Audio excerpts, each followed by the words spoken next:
Hello everyone, Manish Manda, I am faculty of English language. तो guys देखिए, जैसा कि मैंने आप लोगों से कहा था कि भाई हम एक सेशन लेकर आने वाले हैं जिसमें कुछ क्वेश्चन डिस्कस करेंगे जो आपके पटवारी एग्जाम के लिए आपके लिए काफी यूजफुल रहने वाले हैं। तो पूरे सेशन को आप लोग ध्यान से देखिए ताकि आप लोग समझ पाएं कि किस तरीके के क्वेश्चंस आपके एग्जाम में पूछे जाएंगे। यहाँ पर कुछ सैंपल क्वेश्चंस मैं आपको बताने वाला हूँ, उनको सॉल्व करके बताऊंगा और इससे आपको एक रफ आइडिया लग जाएगा कि आप जो एग्जाम में बैठोगे तो किस तरीके से क्वेश्चंस आपके सामने देखने को मिलेंगे और आप किस तरीके की अप्रोच उनको सॉल्व करने के लिए यूज करोगे। ठीक है, तो चलिए देखते चलते हैं अपन लोग। सबसे पहले हम यहाँ पे समझते हैं इसमें मैंने कौन कौन सी चीजें ली हुई है। तो गाइस देखो, यहाँ पे कुछ इंपॉर्टेंट क्वेश्चंस मैंने लिए हुए हैं जो आपके एग्जाम के लिए काफी महत्वपूर्ण रहने वाले हैं। Let's see. तो गाइस देखो, सबसे पहले हमारे पास ये जो क्वेश्चन दिया गया है, ये आपकी स्क्रीन पर ये क्वेश्चन है, आप लोग उसको रीड आउट करिए और अपने लेवल पर क्वेश्चन लगा के देखना है। बीच में आप वीडियो को रोक कर देख सकते हो और फिर आप आंसर चेक करना अपना, आप कौन सा आंसर लगाते हो। तो देखो गाइस, फर्स्टली हमारे पास ये जो क्वेश्चन है डायरेक्ट, जिसमें जो डायरेक्शन है वो ध्यान से पढ़ना आपको सारे। Choose the appropriate article for the given sentence, मतलब ये जो सेंटेंस दिया गया है इसमें आपका अप्रोप्रिएट आर्टिकल कौन सा आप यूज करोगे ये आपको इसमें देखना है। ठीक है, तो क्वेश्चन आपकी स्क्रीन पे है, आप देख सकते हो और क्वेश्चन लगा के देखिए, फिर मैं आपको बताता हूँ। Let's see. अभी हमारे पास ये जो क्वेश्चन है इसमें लिखा है India is country in Asia and capital is new Delhi. अब भाई ये जो सेंटेंस हमसे बोल क्या रहा कि इंडिया जो है एशिया का एक देश है, ठीक है, और इसका जो कैपिटल है वो क्या है, वो है न्यू दिल्ली। तो गाइस देखो, आ कंट्री और ए, क्या दोनों में ए आंसर लगाए हम, या फिर आर्टिकल ए और द, ठीक है, या फिर आर्टिकल ए और एन, या फिर दोनों में द। तो जो बेस्ट चॉइस हमारा आंसर बनेगा वो क्या होगा। तो गाइस करेक्ट आंसर इस ब्लैंक में मैं यूज करूंगा आ कंट्री। वाई सो, क्योंकि एशिया के अंदर और भी कंट्रीज हैं, उनमें से इंडिया एक देश है। फिर हम आगे बढ़ते हैं। India is a country in Asia and the capital is new Delhi. तो यहां पर हमें आर्टिकल लगाना पड़ेगा द। तो हमारा करेक्ट आंसर कौन सा बनेगा, ए और the. This is your correct answer.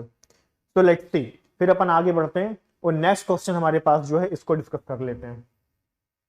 तो देखो किस तरीके से क्वेश्चंस होते हैं, समझते चलना आप लोग।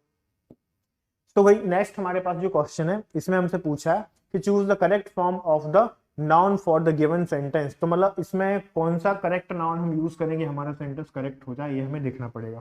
ठीक है, सो चलिए देखते हैं। अब ये प्रोवर्ब काफी फेमस है और आप लोगों में से सभी ने सुना होगा। ये प्रोवर्ब हम जनरली डेली लाइफ में भी यूज करते हैं कि भाई prevention is better than cure. मतलब हम देखते हैं, नहीं देखते भी कोई डिसीज है, क्यों ना वो डिसीज का ट्रीटमेंट करने के बजाय उससे बचाव किया जाए, वो ज्यादा बेहतर है। ठीक है, तो यहाँ पर देखो प्रिवेंटेबल तो आने से नहीं रहा, ये हमारा आंसर बनेगा नहीं। फिर हम देखते हैं प्रिवेंटिंग, तो इसकी भी कोई जरूरत नहीं क्योंकि वर्ब है तो। ठीक है, फिर देखते हैं प्रिवेंट, ये भी आपका वर्ब है। तो हमें चाहिए क्या, हमें चाहिए नाउन। तो करेक्ट क्या बन जाएगा, prevention is better than cure.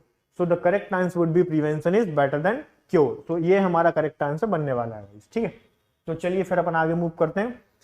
What about the next question.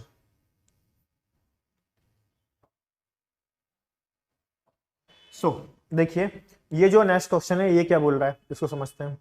Choose which part of speech. मतलब देखो, पार्ट ऑफ स्पीच के भी क्वेश्चंस आपको एग्जाम में देखे जा सकते हैं और मैं आपको समझा देता हूं। यहाँ पर जो क्वेश्चंस मैंने लिए हुए हैं, जो अलग अलग स्टेट में जो पटवारी के एग्जाम्स होते हैं वहां से कुछ क्वेश्चन लिए हुए हैं जो अपकमिंग आपके जो एग्जाम्स हैं उनके लिए काफी यूजफुल रहने वाले हैं। पटवारी में से क्वेश्चन आपको देखने को मिलेंगे, बहुत हाई लेवल के क्वेश्चन आपको नहीं मिलेंगे। ठीक है, एज अगर हम कंपेयर करें अदर स्टेट के पटवारी से तो। ठीक है, तो चलिए देखते हैं।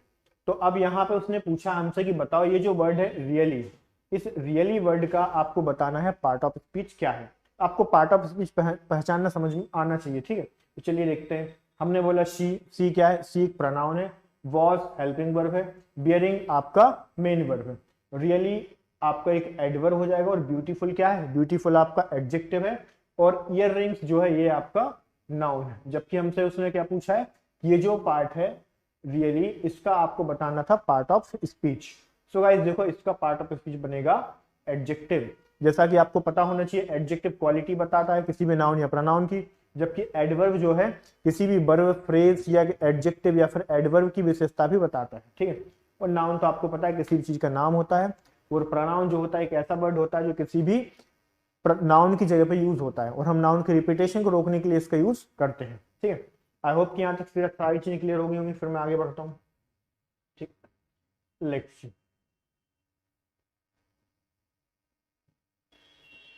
क्वेश्चन नंबर 4 इसको डिस्कस करते हैं। अब ये क्वेश्चन नंबर 4 क्या है, इसमें एरर डिटेक्शन का क्वेश्चन में दिया गया है। अब इसको हम लोग समझते हैं। इसने बोला N essential component of any local management scheme is staff training which precedes before its introduction and continues throughout its operation। ठीक है, अब ये जो सेंटेंस है इसमें हमें ढूंढना है एरर, कि भाई कौन सा हमारा एरर, कौन सा एरर लगाए हम इसमें, कौन सा करेक्ट आंसर हमारा बनेगा। सो गाइस देखो, यहाँ पर हमने चेक करा, वन बाय वन चेक करते चलते हैं। एन इसेंशियल, यहाँ पे इसेंशियल है तो कोई दिक्कत नहीं, करेक्ट है। कंपोनेंट है, ये भी करेक्ट है। Of any local management scheme, ये भी करेक्ट है, मतलब सब कुछ यहाँ पे सिंगुलर है। इज है, कोई प्रॉब्लम नहीं, यहाँ तक सब कुछ ठीक है। which precedes, ये भी करेक्ट है। Before it's introduction and continues, मतलब यहाँ पूरी बात प्रेजेंट सिंपल में चल रही, मतलब एवरीथिंग इज फाइन। जब हमें यहाँ पे कोई चीज समझ में नहीं आ रही, कोई एरर नहीं है, मतलब सब कुछ यहाँ पे करेक्ट है। तो गाइस यहाँ पर एक ऑप्शन और रहेगा नो एरर का, ठीक है। तो यहाँ पे नो एरर भी आपका आंसर रहेगा, तो ध्यान रखिएगा नो एरर है, इसमें ऑप्शन में नहीं है, लेकिन इसका आंसर क्या बनेगा, नो एरर बनेगा। जब ग्रामेटिकली कहीं पर कोई एरर नहीं है तो हम लोग क्या लगा देंगे, नो एरर। याद रखिएगा एरर डिटेक्शन के क्वेश्चन में हमें एरर ढूंढना होता है, बनाना नहीं होता, ठीक है। तो समझना, अगर एरर नहीं है सो नो एरर आंसर बनेगा। लेट्स सी, फिर हम आगे मूव करते हैं। अब ये जो क्वेश्चन नंबर 5 है, ये क्या बोल रहा है, इसको देखते हैं अपन। सो देखिए, choose the correct meaning of the proverb और इडियम्स एंड फ्रेजेस, ठीक है। अब भाई ये हमारे पास ये जो इडियम है बहुत ही इजी है और हम डेली लाइफ में भी इसको यूज करते हैं, आपको पता होना चाहिए। इसमें आप इससे पूछ क्या रहा है वो आपसे, कि बताओ to make a clean breast, so what does it mean. So to gain a prominence, क्या ऐसा कि बहुत प्रोमिनेंस हमें गेन करना है, ठीक है। या फिर टू प्रेज वन सेल्फ, क्या खुद की तारीफ करना है हमको। या फिर to confess without of reserve, मतलब कोई भी चीज बिल्कुल कन्फेस कर लेना, मान लेना, एक्सेप्ट कर लेना, ठीक है। फिर क्या ऐसा बोल रहा हो, to destroy before it blooms, किसी भी चीज को शुरू होने से पहले ही खत्म कर देना, नो। सो देखो गाइस, यहां पर जो आपका करेक्ट आंसर बनेगा, to make a clean breast का मतलब होता है टू कन्फेस समथिंग, मतलब अगर आपने कुछ भी किया हुआ है, जैसे बहुत सारे लोग जो है टेम्पल्स में जाते हैं और मॉस्क में जाते हैं, चर्च में जाते हैं, तो अपनी जो मिस्टेक्स करते हैं, जो भी गलतियां करते हैं, उनको कन्फेस करते हैं इन फ्रंट ऑफ गॉड, ठीक है। तो कुल मिलाकर बात है टू कन्फेस विदाउट रिजर्व, मतलब बिना किसी चीज के, मतलब बिना कुछ सोचे समझे हम कुछ कन्फेस कर लेते हैं, अपनी गलती मान लेते हैं, एक्सेप्ट कर लेते हैं, उसे बोलते हैं to make a clean breast, ठीक है। सो लेट्स सी, फिर हम आगे मूव करते हैं।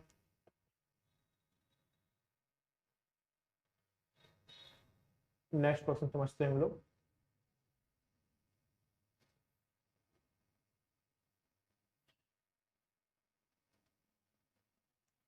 क्वेश्चन नंबर 6, तो व्हाट अबाउट दिस, इसमें हमसे पूछ क्या रहा, सबसे पहले ये समझना बहुत जरूरी है। इसने बोला choose the correct synonym of the given word. So guys ये हमारे पास जो वर्ड दिया हुआ है, हमें इसमें देखना कि जो एक्यूमेन जो वर्ड है इसका सिनोनिम क्या, मतलब सिमिलर वर्ड आपके यहाँ पर बताना है, ठीक है। तो गाइस देखिए, एक्यूमेन का मतलब होता है विजडम, क्या होता है, इसका मतलब होता है विजडम, ठीक है, बुद्धिमता, मतलब समझदारी, ठीक है। तो ये उसका मतलब होता है एक्यूमेन। इंटेलिजेंस भी कह सकते हो आप, तो इंटेलिजेंस हुआ, विजडम हुआ, या फिर डेक्सटरिटी हुआ, ठीक है, एडेप्टनेस हुआ, एप्टनेस हुआ, ये सारे के सारे इसके बन जाएंगे सिनोनिम। तो एक्यूमेन मतलब क्या है, बुद्धिमता। तो मतलब यहाँ पे अबंडेंस का मतलब होता है बहुत ज्यादा, बहुत अधिक होना, प्लेंटी ऑफ। तो ये तो हमारा आंसर एलिमिनेट हो गया। फिर देखते हैं बिटरनेस, बिटरनेस का मतलब होता है कड़वाहट। तो भाई ये बताओ, बुद्धिमता का कड़वाहट से कोई रिलेशन है ही नहीं, मतलब ये भी एलिमिनेट हो गया। फिर बात करते हैं डेफिशिट। गाइस देखो, डेफिसिट का मतलब होता है लॉस, नुकसान, ठीक है। तो अब ये बताओ यार, आपको इसमें लॉस कौन सा समझ में आ रहा है, बुद्धिमता का लॉस से कोई संबंध है क्या, नहीं है। फिर हम यहाँ पे देखते हैं क्विकनेस ऑफ इंसाइट, मतलब किसी भी चीज को समझने की जो क्षमता हमारे अंदर होती है, उसी को क्या बोलते हैं, उसी को बोलते हैं acumen. If you have acumen of English language you can qualify the exam. अगर आप इंग्लिश लैंग्वेज समझते हो अच्छे से तो आप एग्जाम क्वालिफाई कर सकते हो, ठीक है। सो आई थिंक ये भी क्लियर होगा। चलिए फिर हम आगे मूव करते हैं। सो जो नेक्स्ट क्वेश्चन है वो क्या कह रहा है हमसे, उसको समझते हैं। Question number 7। अब ये क्वेश्चन नंबर 7 क्या बोल रहा है, लेट्स सी।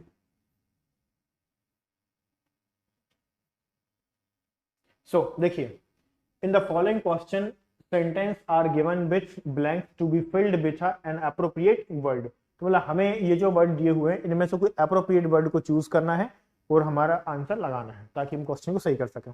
सो देखिए, ही टेंड्स टू, तो अब ही टेंड्स टू इसने बोला हुआ है, मतलब क्या है, he tends to any suggestion I make in meetings. तो मीटिंग्स में मैंने जो भी सजेशंस दिए हैं उनको वो क्या करेगा, टेंड्स टू मतलब फॉलो करेगा, सिंपल सी बात है। तो डिफर तो आएगा नहीं, एग्री नहीं आएगा, ठीक है। फिर अब बताओ, यहाँ पे बनेगा अपना एक्सेप्ट, मतलब वो क्या करेगा, ही टेंड्स टू एक्सेप्ट, मतलब उसे जो मैंने डिसीजन दिए हैं, जो मैंने समझा है या जो बताया है उसको वो क्या करेगा, वो एक्सेप्ट करेगा, ठीक है।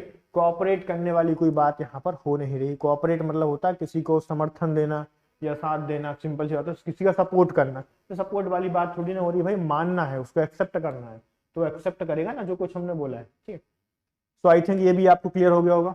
फिर मैं आगे मूव करता हूं।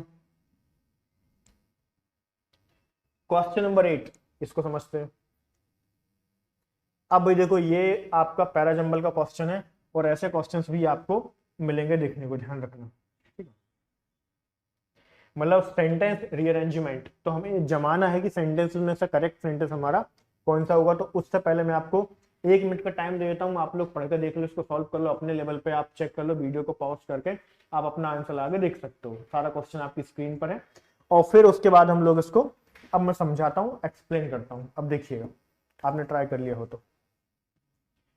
देखो, सबसे पहला हमारे पास सेंटेंस है, digital strategy focuses on using technology to improve business performances. चलिए ठीक है, फिर हम आगे कंटिन्यू करते हैं कि सेकंड कौन सा हमारा, ठीक। फिर इसने बोला है, the business performance is improved by creating new product और री इमेजिनिंग करेंट प्रोसेसेस।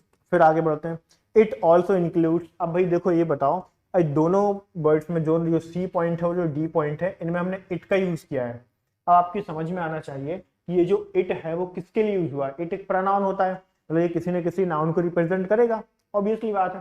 तो मतलब ये तो कंफर्म हो जाता हमारा कि भाई यहाँ पे सी और डी हमारा आंसर नहीं होगा। और एक चीज और आपके लिए काफी हेल्पफुल यहाँ पर हो सकती है कि आप क्या कर सकते हो, आप क्वेश्चन के थ्रू भी, ऑप्शन के थ्रू भी चलिए। तो जैसे आपने देखा कि ए बी सी, मतलब कुल मिलाकर बात ये है, ये तीनों में देखो ए दिया हुआ, मतलब ये मान के चलो कि ए आपके पहले नंबर पर आना चाहिए, सिंपल सी बात। मतलब सी और डी तो शुरू नहीं हो रहा है, नहीं बनेगा। अब बी को पढ़कर देखते हैं, the business performances is improved by creating new products और री imagining current processes.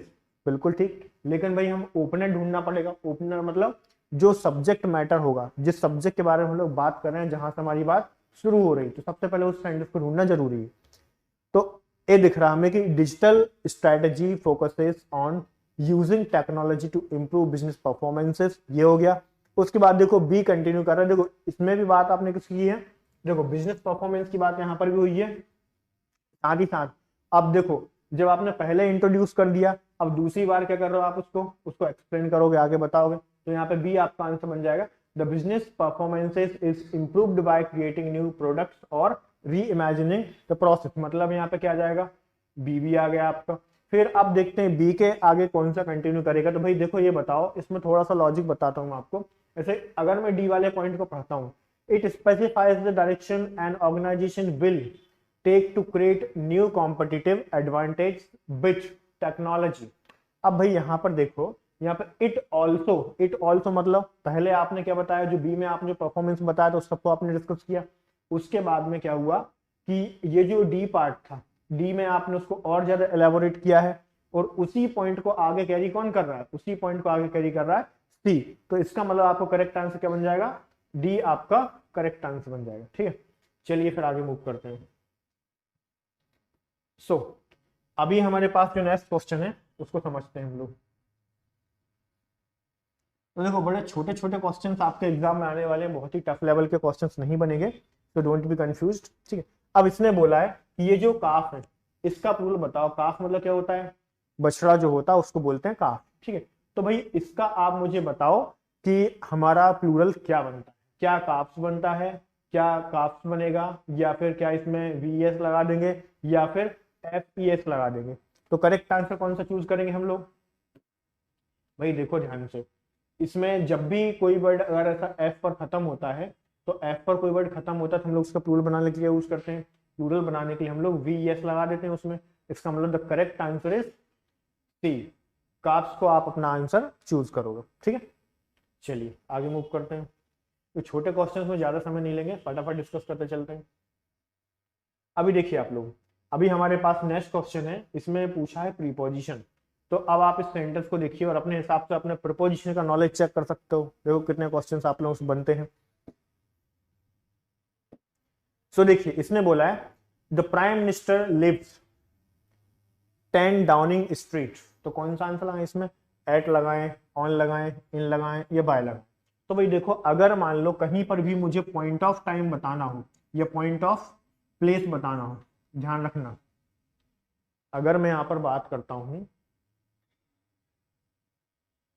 Point of place की, तो आपको ये चीज समझना पड़ेगा कि पॉइंट ऑफ प्लेस के लिए हम लोग क्या यूज करेंगे?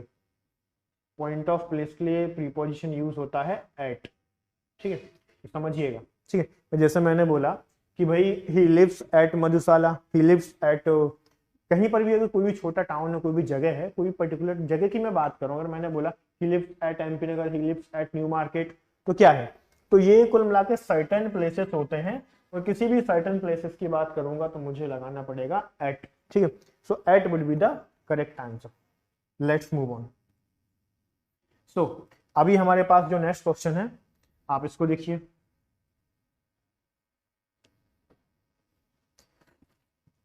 तो यहां पर क्या है, इसने बोला कि भाई इनमें से करेक्ट प्रीपोजिशन बता दो आप हमें, कौन सा करेक्ट प्रीपोजिशन है। आपकी स्क्रीन पर क्वेश्चन है, आप लोग उसको लगा के देखिए। इसने बोला I think my best friend is talking bad about me, ठीक है। तो मैं समझता हूँ मेरा जो दोस्त है वो मेरे बारे में बहुत गलत बातें करता है। मतलब कैसे बात करेगा? My back. तो व्हाट डज इट मीन? तो मतलब कि वो मेरे पीठ पीछे वो गलत बातें करता है। So what does it mean? इसका मतलब है गाइस, इसमें आएगा बिहाइंड। बिहाइंड मतलब के पीछे, तो भाई के पीछे यहाँ पर होना चाहिए, ठीक है। तो ये हमारा आंसर बन जाएगा। ओवर तो आएगा नहीं, ठीक है, इन आएगा नहीं, अक्रॉस उस पार होता, तो ये आपका आंसर बनेगा नहीं। हम सारे एलिमिनेट कर दिए। चलिए फिर आगे मूव करते हैं।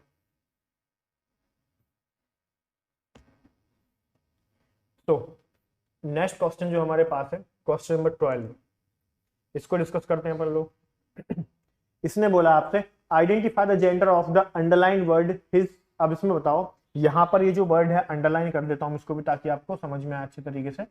ये देखो टॉय, ये जो टॉय है इसका आपको बताना है जेंडर। तो जेंडर पर्सोनिफिकेशन जो टॉपिक होता है, जो ऑफलाइन क्लासरूम होते हैं, उसमें मैं आपको बताता हूँ, ठीक है, कि जेंडर क्या है, जेंडर के बारे में आपको समझाया जाता है। भाई देखो ऐसा है कि कोई भी वस्तु है, कोई भी पर्सन है, कोई भी थिंग है, उससे कोई ना कोई तो जेंडर होता है, पर्सनिफाई करते हैं हम उन चीजों को। ये मार्कर है, ये स्टाइल है, इसको मैंने इट बोला, ठीक है। कोई व्यक्ति है उसको ही बोलते हैं, कोई गर्ल है उसको सी बोलते हैं, है कि नहीं? इस तरीके से जेंडर होता नहीं होता, फेमिनाइन, मैस्कुलाइन, न्यूटर, कॉमन, ये सब जेंडर होते हैं। तो मैस्कुलाइन, फेमिनाइन, कॉमन, न्यूटर में से कौन सा लेगा? मतलब ये जो होता है ये किसी न किसी मेल को रिप्रेजेंट करता है, ये किसी न किसी फीमेल को रिप्रेजेंट करता है, ठीक है। उसके बाद में कॉमन जेंडर जो होता है ये प्लूरल सब्जेक्ट को रिप्रेजेंट करता है, ठीक है। कोई भी प्लूरल सब्जेक्ट में यूज करूंगा तो उसके लिए यूज करेंगे। और ये जो न्यूटर जेंडर है ये नॉन लिविंग ऑब्जेक्ट्स को बताता है, ठीक है। अगर मैं किसी भी नॉन लिविंग ऑब्जेक्ट्स की बात करता हूँ तो उसको रिप्रेजेंट करेगा, और जो स्मॉल एनिमल्स होते हैं ये उनको भी रिप्रेजेंट करेगा, ठीक है। और जो यंग चाइल्ड होते हैं, छोटे बच्चे, ये उनको भी रिप्रेजेंट करेगा।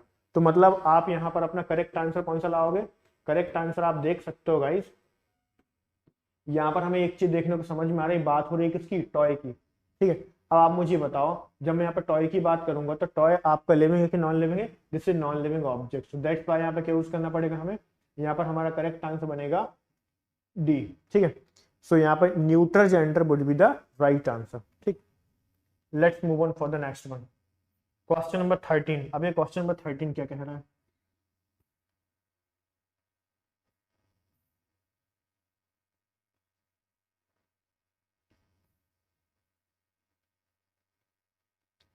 सो देखिए ये क्वेश्चन आपके सामने है। अब इसने बोला fill in the blank with the correct conjunction. अब आपको कंजक्शन यहाँ पर ध्यान देना है। तो either I drive to the airport, मतलब या तो मैं एयरपोर्ट के लिए खुद ड्राइव करूंगा, और क्या बोल रहा है वो? आई गेट अ टैक्सी, या फिर मैं टैक्सी ले लूंगा। दोनों में से कुछ एक मैं काम करूंगा। तो दोनों ऑब्वियसली मैं दोनों एक साथ तो कर नहीं सकता, ठीक है। तो भाई आपको ये पेयर पता होना चाहिए। क्या होना चाहिए? अगर मैं यहाँ पे यूज करता हूँ आइदर, ठीक है, तो ये पेयर आपको पता होना चाहिए आइदर के साथ क्या लगता है। और अगर मैं यहाँ पे यूज करता नाइदर, तो फिर नाइदर के साथ क्या लगाते हैं? नाइदर के साथ यूज करते हैं नॉट। नॉट ओनली होता तो बट ऑल्सो, ठीक, जो पेयरिंग आपको पता होना चाहिए। अगर वीदर होता तो, वीदर होता तो और, ये पेयर आपको पता होना चाहिए। तो करेक्ट आंसर क्या बनेगा? करेक्ट आंसर बनेगा सी। बहुत ही इजी क्वेश्चन है। Let's move on 14। तो क्वेश्चन नंबर 14 ये क्या है, इसको भी समझ लेते हैं। ठीक, तो अभी इसने बोला है क्लॉस्ट्रोफोबिया। अब ये जो वर्ड हमारे पास ये हुआ क्या? क्लॉस्ट्रोफोबिया। मतलब यार फोबिया का मतलब क्या होता है? फोबिया का मतलब होता है डर, कि आपको जो अलग अलग चीजों से डर लगता है तो वो क्या है, उसको हम लोग समझते हैं।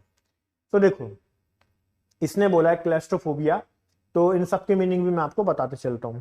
फियर ऑफ नैरो एस्केप, तो हमारा जो करेक्ट आंसर बनेगा वो क्या बनेगा? फियर ऑफ नैरो एस्केप और एनक्लोज स्पेस। तो अगर आपको किसी बंद जगह पर छोड़ दिया जाए या फिर किसी कमरे के अंदर बंद करके छोड़ दिया जाए तो आपको जो डर लगता है उसे बोलते हैं क्लैस्ट्रोफोबिया। ठीक है, फिर उसके बाद इसने पूछा हमसे कि फियर ऑफ पब्लिक और ओपन प्लेस, इसको क्या बोलेंगे? तो भाई देखो इसके लिए आप लोग वर्ड यूज कर सकते हो एंथ्रोपोफोबिया।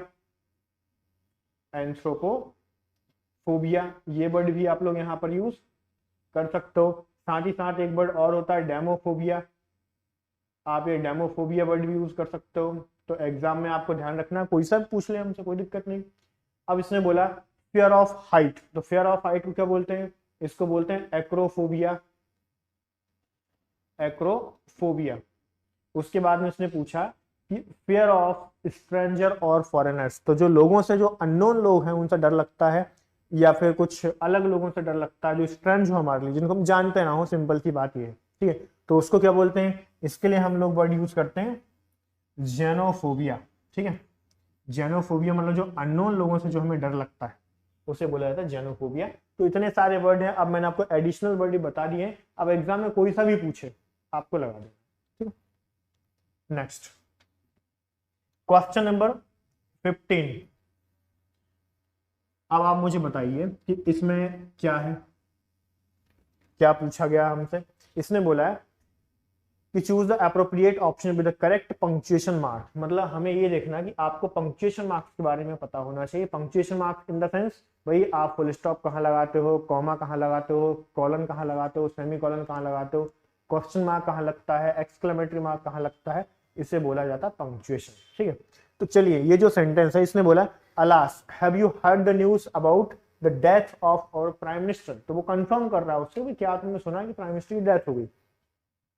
तो भाई यहाँ पर तो क्वेश्चन वाली बात आ गई, तो ए वाले में तो भी क्वेश्चन थोड़ी ना कर रहा है, वो तो बस इन जनरल उससे बात कर रहा है, तो क्या आप जानते हो, ऐसा है। ठीक है, तो मतलब क्वेश्चन नहीं कर रहा है, तो मतलब ए आपका आंसर हो गया एलिमिनेट। ठीक है, फिर अपन देखते हैं सेकंड को। इसने बोला अलास। अलास ये जो वर्ड है ना अलास, अब भाई अलास वर्ड का मतलब क्या होता है? ये दुख व्यक्त करने के लिए यूज होता है, शोरो, है ना। अगर कोई व्यक्ति दुखी है, उसे ग्रीफ है, ठीक है, तो दुख व्यक्त करने के लिए हम यूज अलास, ऐसा। ठीक है, तो वो दुख व्यक्त करने के लिए यूज होता है।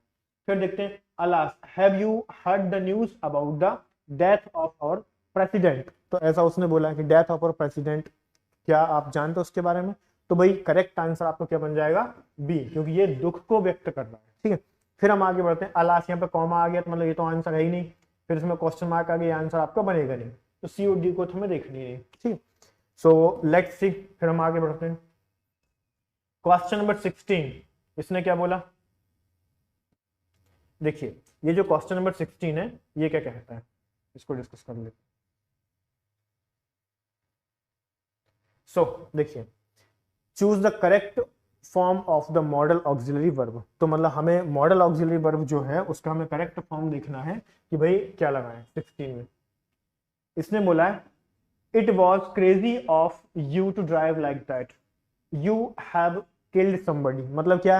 ये बड़ा क्रेजी तरीका है आपको जो ड्राइव करने का, ये बहुत ही गलत तरीका, मतलब वो बताना चाह रहा है भाई ऐसा ड्राइव नहीं करना चाहिए था, तो ये काफी क्रेजी तरीका आपको ड्राइव करने का। ठीक है, आप क्या कर सकते थे? आप इस तरीके से ड्राइव करके किसी को मार सकते थे। तो मतलब सिंपल सी बात है, हम बात कर रहे हैं किसकी? पास्ट की। क्यों, कहां से पता चल रहा है, देखो it was a crazy of you to drive like that, तो इस तरीके से ड्राइव करना बहुत ही पागलपन टाइप का था। तो कैन तो आएगा नहीं, नीड की जरूरत नहीं है, ऐसा ड्राइव करने की जरूरत थी क्या आप, नो। शैल दूर दूर तक नहीं आएगा क्योंकि फ्यूचर में यूज होता है, तो इसका मतलब करेक्ट आंसर क्या बनेगा, करेक्ट आंसर बनेगा आपका कुड। तो पास्ट इवेंट बताना है तो इसके लिए क्या लगाते हैं, इसके लिए लगाते हैं कुड। पूरे सेंटेंस का मतलब क्या हुआ, इसका मतलब ये हुआ ये बहुत ही क्रेजी था कि आप इस तरीके से ड्राइव कर रहे थे, आप किसी को मार सकते थे, ठीक है, इसलिए could would be the right answer. Let's move on. तो ये क्या बोल रहा है, इसको समझ लेते हैं। क्वेश्चन नंबर 17 देखिए, इसने बोला identify the passive of the given sentence. तो ये जो सेंटेंस आपकी स्क्रीन पर है, इसका आपसे पूछा गया पैसिव, आप इसका पैसिव बताइए, ठीक है। तो चलिए देखिए, there was somebody following us, तो कोई हमें फॉलो कर रहा था, मतलब सबसे पहले आपको चेक करना है टेंस कौन सा है, पास्ट, वो भी पास्ट का कौन सा, past continuous. Somebody was following, तो कोई व्यक्ति हमें फॉलो कर रहा था।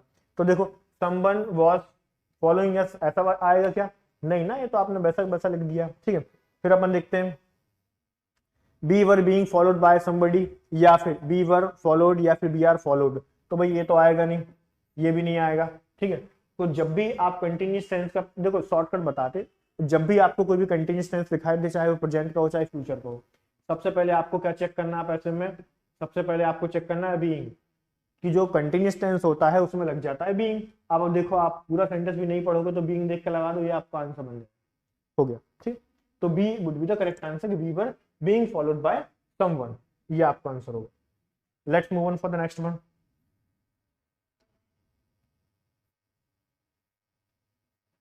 ठीक है, फिर अपन आगे बढ़ते हैं। क्वेश्चन नंबर 18,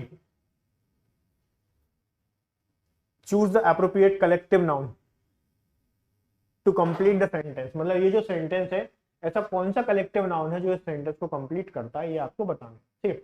चलिए देखते हैं। इसने बोला try to escape from prison last week, तो पिछले हफ्ते प्रिजन से भागने की कोशिश की, तो किसने की, अब बताओ। अ बैंड ऑफ सेलमेट्स, तो ऐसा है कि सेलमेट्स जो थे उन सब ने ट्राई किया है। फिर आगे देखते हैं अ कॉन्ग्रीगेशन ऑफ कन्विक्स, तो ये बताओ कन्विक्स का कॉन्ग्रीगेशन थोड़ी होता है, कॉन्ग्रीगेशन का मतलब होता है किसी भी रिलीजियस पर्पस के लिए कहीं पे इकट्ठा होना, तो वो तो आंसर बनेगा नहीं।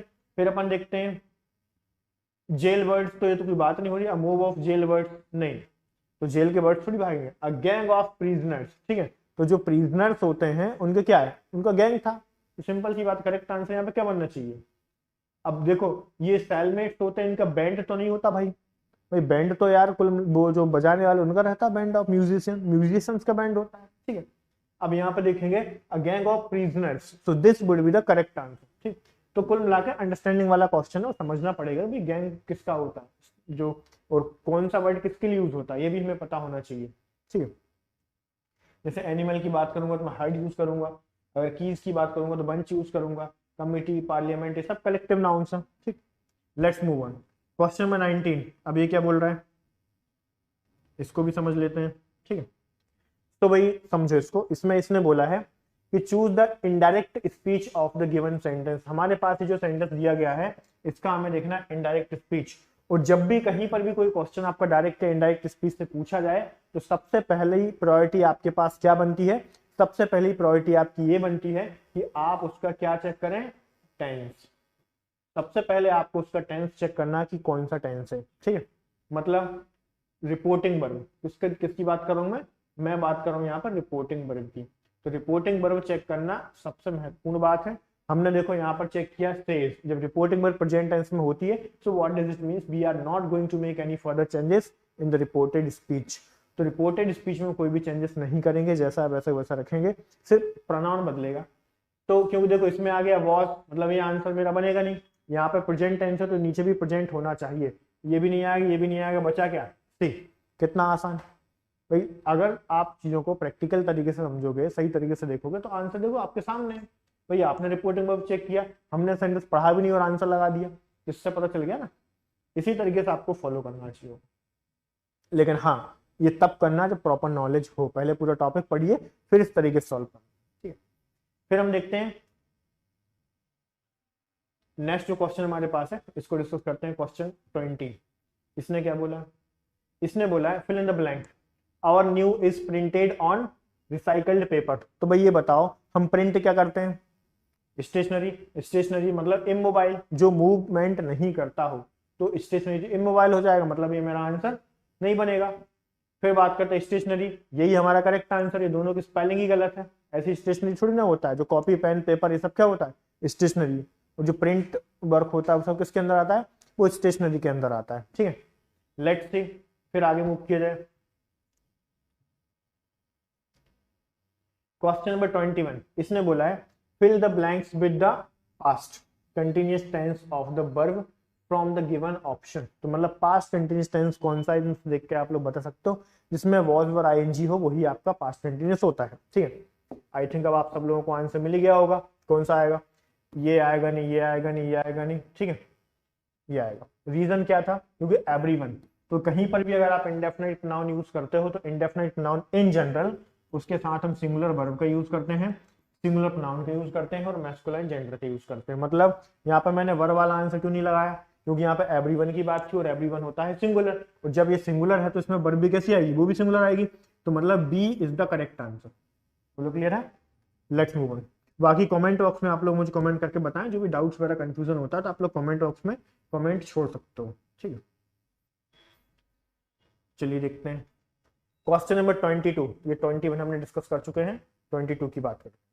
इसने बोला है the minister of education on coming, आगे बोला फ्राइडे, कि भाई आने वाले फ्राइडे को मैं जो है मिनिस्टर से मिलने वाला हूँ, कौन से मिनिस्टर, एजुकेशन मिनिस्टर से मिलने वाला हूँ। तो ये इसने हमसे पूछा हुआ है। अब आपको ये देखना है कि भाई सॉरी इनमें से कौन सा ऑप्शन होगा जो इस सेंटेंस को मीनिंगफुल बनाएगा और कंप्लीट करेगा। तो चलिए देखते हैं। नियर फ्यूचर अगर मुझे कहीं पे बताना होगा, to denote near future what I will use here guys, to denote near future be use present continuous tense. ध्यान रखना, पूरी बात ध्यान से सुनना, जो फर्स्ट टाइम वीडियो देख रहे हो या फिर फर्स्ट टाइम कोई एग्जाम देने वाला हो पटवारी का, वो भी ध्यान रखे। अगर कहीं पर नियर फ्यूचर बताना हो तो to denote near future we can use present continuous tense. मतलब सेंटेंस ये बोल रहा है कि अगले फ्राइडे को, आने वाले फ्राइडे को मैं एजुकेशन मिनिस्टर से मिलने वाला हूं। इसका मतलब है कि आई एम मीटिंग, तो क्या बनेगा, I am meeting, have been meeting, ये बनेगा नहीं। ये सारे ऑप्शन आपके क्या हो गए, एलिमिनेट हो गए, हटाओ सबको, ठीक है। बचा क्या, बी आपको करेक्ट आंसर है, ठीक है। Let's move on, next question जो है उसको डिस्कस कर लेते हैं। 23, इसने बोला है the study of the origin of word, इसको क्या बोलते हैं, इज कॉल्ड। तो शब्दों की उत्पत्ति के बारे में जो स्टडी होती है ये उसने हमसे पूछा है। हिंदी में बोला है शब्द व्युत्पत्ति शास्त्र। तो कौन सा होता है इनमें से बताओ, कुछ ज्यादा हिंदी हो गया लेकिन चलो ठीक है, पता होना चाहिए हमको सब। चलिए देखिए, फिलोलॉजी, इटिमोलॉजी या फिर वर्बोलॉजी या फिर नन ऑफ द अबव। तो कौन सा आंसर करेक्ट होगा गाइस, सबका मीनिंग समझो। ये जो फिलोलॉजी होता है इसका मतलब भी होता है बर्ड या स्टडी ऑफ विजडम या फिर लव ऑफ विजडम, ठीक है। तो जो शब्दों से बहुत प्यार करते हैं, शब्दों को बहुत पसंद करते हैं, शब्दों को बहुत सीखना पसंद करते हैं, ये सब किसके अंदर आता है, ये सब आता है फिलोलॉजी के अंदर, मतलब स्टडी ऑफ वर्ड्स, ठीक है।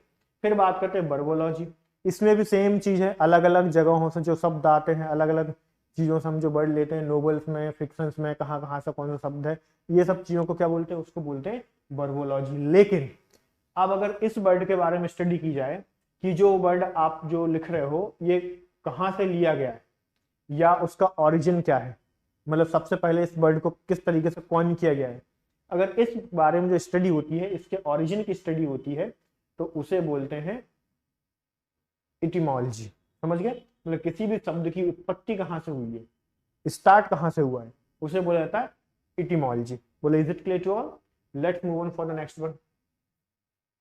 फिर बात करते हैं क्वेश्चन नंबर 24। अब इसमें क्या प्रॉपर्टी है समझते हैं, क्या कॉन्सेप्ट है इसका। इस सेंटेंस में दो ब्लैंक दिए हुए हैं और हमें ऑप्शंस में से डिसाइड करना कि कौन से दो ब्लैंक्स हैं जो इसको करेक्ट करेंगे, ठीक है। चलिए देखते हैं।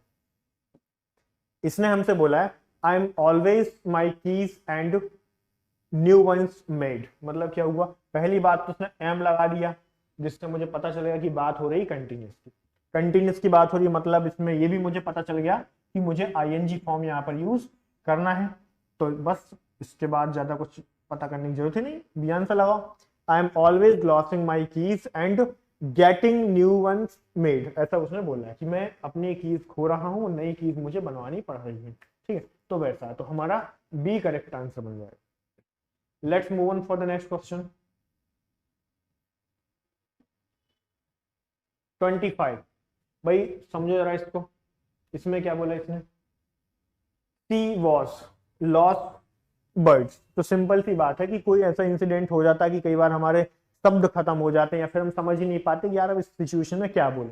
तो फिर भाई देखो, ऐसे अगर कहीं पर आपके पास कोई भी सेंटेंस आता है, तो अगर कहीं पर लिखा हो लॉस या फिर लिखा हो शॉक, अमेज,